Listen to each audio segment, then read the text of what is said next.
জায়গায় যেমন আঘাত পেলে কষ্ট অনুভব হয়, তেমনি অন্য কোনো মুসলমান যদি নির্যাতনের শিকার হয়, মাজলুম হয়, আমার মনে আপনার মনে কষ্ট লাগবে, এটাই স্বাভাবিক।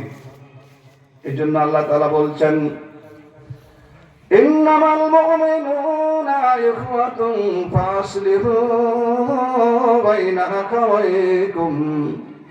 মুমিনরা হলো ভাই ভাই, আর এই মুমিনদের মধ্যে যদি কোনো দ্বন্দ্ব লাগে, কোনো যদি দূরত্ব তৈরি হয়, কোনো যদি ফাটল ধরে যায়, আল্লাহ তাআলা বলেন ফাসলিহু বাইনা আখাওয়াইকুম, তাহলে তোমাদের এই ভাইদের মাঝে তোমরা সংশোধন করে নাও।